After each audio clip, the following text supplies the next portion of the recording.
இதா குதியத்தி ஸலாத், அந்த ஜும்மாவுடைய தொழுகை முடிந்து விட்டது என்று சொன்னால் வன்தஷிரு ஃபில் ஆர்த், பூமியில என்ன செய்யுங்க, நீங்க பறந்து செல்லுங்கள். வபுத்தகு மின் ஃபضலில்லாஹ், அல்லாஹ்வுடைய ஃபضல, அல்லாஹ்வுடைய அந்த அருள் வளத்தை நீங்க என்ன செய்யுங்க, தேடிக்கொள்ளுங்கள் என்பதாக, முயற்சி எடுங்கள், உழையுங்கள் என்பதாக அல்லாஹ் என்ன செய்றான், குர்ஆன்ல சொல்லி காட்டுகிறார். அப்ப இந்த வசனத்தை வச்சு தான் உமர் ரலியல்லாஹு தஆலா அவர்கள் வந்து அவங்களுடைய ஆட்சி காலத்துல யாராவது தொழுது போட்டு பள்ளிவாசல சும்மா படுத்து தூங்கிட்டு இருந்தாங்கன்னா, சோம்பேறியா தூங்கிட்டு இருந்தாங்கன்னா, கையில சாட்டையை வச்சு என்ன செய்வாங்களா, எந்திரிச்சு வெளியில போங்க. வானத்துல இருந்து வந்து அந்த தங்க மலையோ அல்லது வெள்ளி மலையோ என்ன செய்யாது, அல்லாஹ்வின் மூலமாக பொழியாது. வெறும் நீர்மலை தான் என்ன செய்யும், பொழியும். அதை வச்சு நீங்க என்ன செய்யுங்க, உழையுங்க, சம்பாதிங்க, முயற்சி எடுங்க அப்படிங்கிற அமைப்புல உமர் ரலியல்லாஹு தஆலா வந்து எல்லாத்தையும் என்ன செய்வாங்களாம், அடிச்சு பத்துவாங்க. அப்ப இந்த அமைப்புல இஸ்லாம் வந்து விதியையும் நம்ப வேண்டும் என்பதாக சொல்கிறது, கலா கதிரை நீங்க நம்ப வேண்டும் என்பதாக சொல்கிறது. ஆனா என்ன செய்யணும், முயற்சியும் எடுக்க வேண்டும், உழைப்பையும் கொடுக்க வேண்டும். உங்களுடைய முயற்சியை நீங்க கொடுங்க, அல்லாஹ் என்ன செய்வான்னா அவனுடைய ஃபضல கொடுப்பான் என்பதாக குர்ஆன் என்ன செய்யுது, ரொம்ப தெளிவா சொல்லுது. ஆனா சில பேர் என்ன செய்வாங்கன்னு சொன்னா, அல்லாஹ் எல்லாத்தையும் நமக்கு கொடுப்பான், அல்லாஹ் நமக்கு எல்லாத்தையும் கொடுப்பான் அப்படிங்கிற அமைப்புல வந்து சும்மா சோம்பி வீட்டுல என்ன செய்வாங்க, உட்காந்துருவாங்க. அவங்ககிட்ட போய் ஏன் இப்படி உட்காந்துருக்கீங்கன்னு சொன்னா ஒரு பழமொழி வேலை சொல்லுவாங்க, செடி வச்சவன் தண்ணி ஊத்த மாட்டானா, செடி வச்சவன் தண்ணி ஊத்த மாட்டானா அப்படிங்கிற அமைப்புல வந்து ஒரு பழமொழி என்ன செய்வாங்க, சொல்லுவாங்க. அப்ப இந்த மாதிரியான அமைப்புல வந்து விதியை நம்ப சொல்லுகிறது. ஆனால் என்ன செய்யணும், முயற்சி எடுக்கணும். சில பேர் முயற்சி எடுக்காம எல்லாம் அல்லாஹ் தருவான், எல்லாம் அல்லாஹ் தருவான் அப்படிங்கிற அமைப்புல என்ன செய்றாங்க, இருக்கிறாங்களா இல்லையா? அப்ப இது வந்து இந்த ஈமானோடு சம்பந்தப்பட்ட ஒரு மூட நம்பிக்கை. இப்படி சொல்ற ஆட்கள் வந்து வீட்டுல உட்கார்ந்து இருக்கிறாங்க. உட்கார்ந்துருக்க சமயத்தில் திடீர்னு நெருப்பு பிடிச்சிருச்சு, திடீர்னு தீ பிடிச்சிருச்சுன்னு வைங்க, அல்லாஹ் வந்து காப்பாத்தோன்னு சொல்லி உட்கார்ந்துட்டு இருப்பாங்களா? அவங்க என்ன செய்வாங்க, உடனே டக்குன்னு அந்த நெருப்புல இருந்து வெளியே ஓடுறதுக்கு முயற்சிப்பாங்களா இல்லையா? அப்ப வந்து நெருப்பு சுடும் அப்படிங்கிறது வந்து இறைவனுடைய விதி. அதுல இருந்து நீ தப்பிக்கணும் அப்படிங்கிறது அல்லாஹ் நினைச்சிருக்கிற ஒரு மாற்று விதியை வச்சிருக்கிறான்.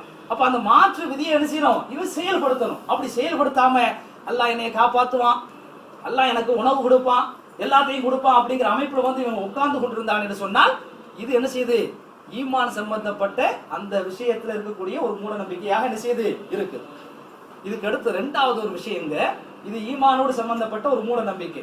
ரெண்டாவது இருக்கக்கூடிய ஒரு மூட நம்பிக்கை என்னன்னா, மனசோடு சம்பந்தப்பட்ட வஸ்வாஸ் என்பதாக, அதாவது குல்லோது பிரபின்னாஸ் ஓதுறமா இல்லையா, அந்த குல்லோது பிரபின்னாஸ்ல வந்து இந்த வஸ்வாஸ் சொல்லி வரும். இந்த வஸ்வாஸ் மனம் ரீதியான அமைப்புல இருக்கக்கூடிய சில மூட நம்பிக்கைகள்.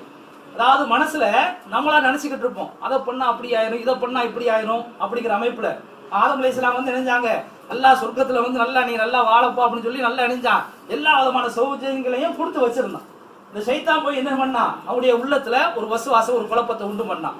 நீ இங்கேயே உட்கார்ந்துகிட்டு இருக்கிறிய, குறிப்பிட்ட அந்த பழத்தை சாப்பிட்டீன்னு சொன்னா நீ ரொம்ப நாளைக்கு வாழுவ, ஆனா நீ அப்படி சாப்பிடாம நீ இறந்து போகணுங்கிறதுக்காக எல்லாம் நினைச்சிருக்கிறான், அதை சாப்பிடக்கூடாதுன்னு நினைச்சிருக்கிறான், சொல்லி இருக்கிறான். அதனால நீ போய் சாப்பிடு அப்படிங்கிற அமைப்புல வந்து மனசுல போய் நினைச்சிட ஒரு குழப்பத்தை உண்டு பண்றான். இந்த வசுவாசம் சொன்னா மனசுல நினைச்சிருது ஒரு குழப்பத்தை உண்டு பண்றது. அப்ப அந்த அமைப்புல தான் நினைஞ்சாங்க, அந்த தவறை செஞ்சு அவங்க நினைஞ்சாங்க, இங்க வந்தாங்க, நாமளும் இங்க வந்திருக்கிறோம், இப்ப பயான் நினைச்சிடும் கேட்டுக்கிட்டு இருக்கிறோம். அப்ப அந்த அமைப்புல இந்த வசுவாசின் அடிப்படையில் இருக்கக்கூடிய அந்த விஷயமும் மூட நம்பிக்கை தான். சில நேரத்துல இங்க பாத்தீங்கன்னா நம்முடைய வாழ்க்கையில ஏதாவது ஒரு சோதனை வரும், கஷ்டங்கள் வரும், நோய்கள் வரும். அப்படி வர்ற சமயத்துல நாமளா கற்பனை பண்ணிக்கிறது, அப்படி பண்ணிடலாமா, இப்படி பண்ணிடலாமா, அதை பண்ணலாமா, இதை பண்ணலாமா. குர்ஆன் ஹதீஸ் எதையுமே பாக்குறது கிடையாது. அதை அப்படி பண்ணிடுவோம், நாம இதை இப்படி பண்ணிடுவோம் அப்படிங்கிற அமைப்புல வந்து நாமளா என்ன செய்யறது, கற்பனை பண்றது, பயத்தை நாமளாகவே வளர்த்துக் கொள்றது. அதுல ஆண்களை விட பெண்கள் என்ன செய்வாங்கன்னு சொன்னா இந்த விஷயத்துல ரொம்ப பலவீனமா இருப்பாங்க. அதாவது ஏதாவது ஒரு விஷயங்கள் வர்ற சமயத்துல அப்படி ஆயிருமோ இப்படி ஆயிருமோ அப்படிங்கிற அமைப்பிலேயே என்ன செஞ்சிருவாங்க, நிறைய தப்பான விஷயங்களை, குர்ஆன் ஹதீஸ்ல இல்லாத விஷயங்கள் நினைச்சிருவாங்க, சர்வசாதாரணமா செய்யக்கூடிய ஒரு காட்சியை நம்ம பார்க்கிறோம். உண்மையிலேயே நம்முடைய மனசுல பயம் மட்டும் இல்லைன்னு வைங்க, எந்த மூட நம்பிக்கையும் நாம என்ன செய்ய மாட்டோம், போய் நாம வந்து அதுல ஈடுபட மாட்டோம்.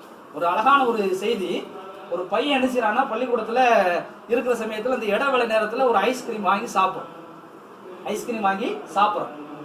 சின்ன உள்ள ஒரு குச்சி இருக்கிற மாதிரியான ஒரு ஐஸ்கிரீம் சாப்பிட்டுக்கிட்டு இருக்கும்போது பக்கத்துல அவனுடைய கிளாஸ்மேட் வந்து அதுல பங்கு கேட்டுவான்னு சொல்லி அவன் வர்றதை பார்த்தோம்னா கொஞ்சம் வேகமா தண்ணி அந்த குச்சியை சேர்த்து முழுங்கிட்டான், குச்சியை சேர்த்து நினைச்சுட்டான், முழுங்கிட்டான். பக்கத்துல ஒரு ஆள் நினைச்சிடாரு, பார்த்துக்கிட்டு இருக்கிறாரு. அவர் என்ன பண்றாருன்னா அந்த பையனுடைய அந்த மனோபாவம் இதெல்லாம் வந்து புரியாம சில பேர் நினைச்சுவாங்க, இந்த குழந்தைகள் வந்து இந்த மாதிரி நடந்துக்கிற சமயத்துல